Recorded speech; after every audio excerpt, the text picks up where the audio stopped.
विगत दिनों राष्ट्रीय अनुसूचित जनजाति आयोग को रांची के चड्डी सरना समिति और केंद्रीय सरना समिति ने शिकायत दर्ज की।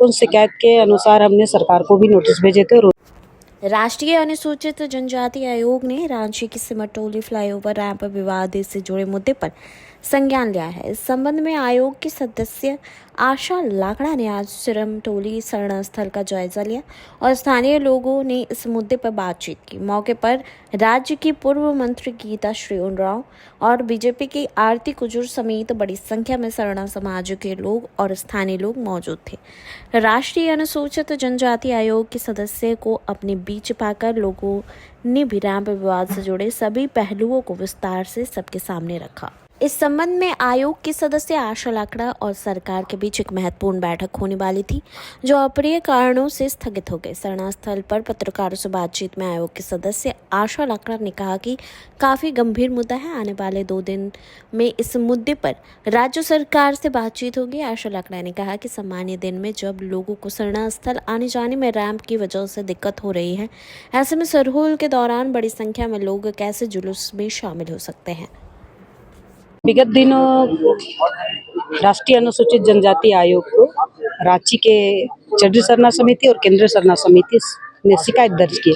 उन शिकायत के अनुसार हमने सरकार को भी नोटिस भेजे थे और उनका पूरा रिपोर्ट भी मांगे हैं। और आज जिस तरह से हम लोग ने लेटर लिखने के बाद में अपने राष्ट्रीय अध्यक्ष सहित हमारे पूरे टीम चिंता जाहिर की है कि आप यहाँ जाएंगे, आदिवासी समाज का अगुआ जो सरना समिति अलग अलग तरीके से बने हैं, अलग अलग एरिया के बने हैं, उनके साथ मीटिंग, फिर स्थल निरीक्षण, 3:30 बजे राज्य सरकार के साथ बैठक होना था।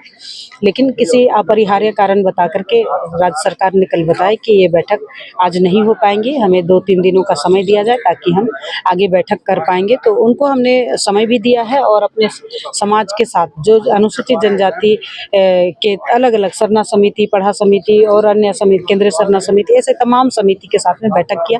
सबका बात भी लेकर सुन करके आए हैं और अब विजिट कर रहे हैं स्थल निरीक्षण। अभी आप देख रहे होंगे कि हम सिमटोली सरना स्थल पर हैं। आप सामने देख सकते हैं कि जिस तरह से रैंप उतारा गया है।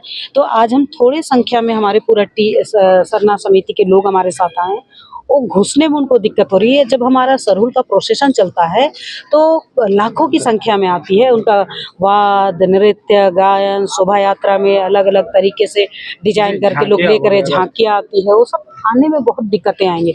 लोग यहाँ तक आते हैं और वापस जाते हैं। यहाँ परिक्रमा करते हैं, पूजा करते हैं, सरना माँ से दुहाई करते हैं कि अपना समाज बचा रहे, अपना परिवार बचा रहे, अपना संस्कृति बची रहे, इसका दुगुहार करते हैं। बरसात अच्छा हो, खेती बाड़ी अच्छा हो, जीवन यापन अच्छा हो पाए, इसके लिए प्रार्थना करते हैं। लेकिन जब उनका रैंप उतार करके ये आदिवासी स्थल का संरक्षण यानी कि जो हमारा सांस्कृतिक धरोहर उसी पर कुठाराघात किया गया है, ये कहीं ना कहीं एक दिखाई देता है कि जबरदस्ती गलत किया गया है जानबूझ करके। अगर मान लिया आपने जिस तरह से ये योजना प्लानिंग किए होंगे तो यहाँ का स्टेक होल्डर को भी बैठाए होंगे, लेकिन आपने अब पता चला है कि स्टेक होल्डर कोई बैठा नहीं। स्टेक होल्डर आना माने वो उनसे आप विचार ले सकते हैं कि हम कैसा चाहते हैं, क्या बनाना चाहते हैं।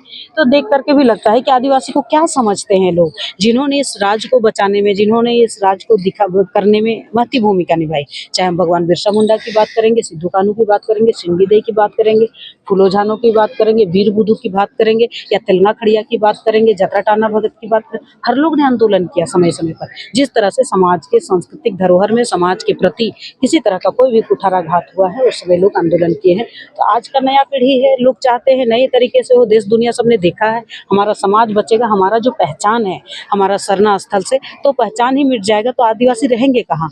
तो इन्होंने जो शिकायत दिए हैं वो सामने आयोग ने संज्ञान में लिया है और आज हम स्थल निरीक्षण किए हैं। आज ही हम सरकार को लेटर भी भेज रहे हैं। और हमारा जो कानून में जो प्रावधान है 10(8) में, उसमें लिखा स्पष्ट है कि अगर आयोग किसी तरह का अन्वेषण करता है, किसी तरह का वहाँ जांच करता है, तो उन जांच को ध्यान में रखते हुए आयोग की सरकार किसी तरह का आगे का कोई ना निर्माण, ना उद्घाटन, किसी तरह का कोई काम नहीं कर सकते जब तक ये जांच आयोग कर रही है।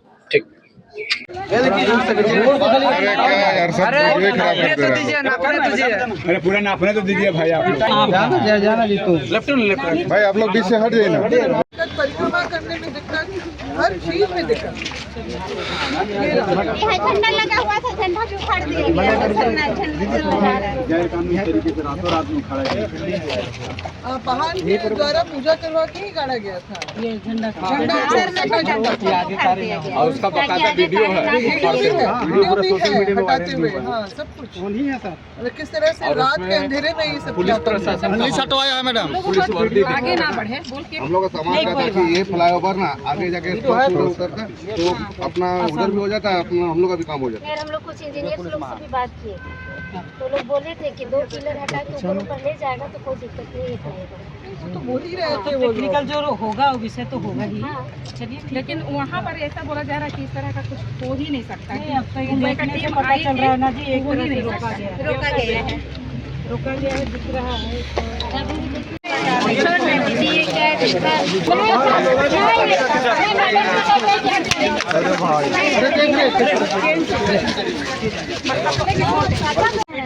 उधर ही रहो।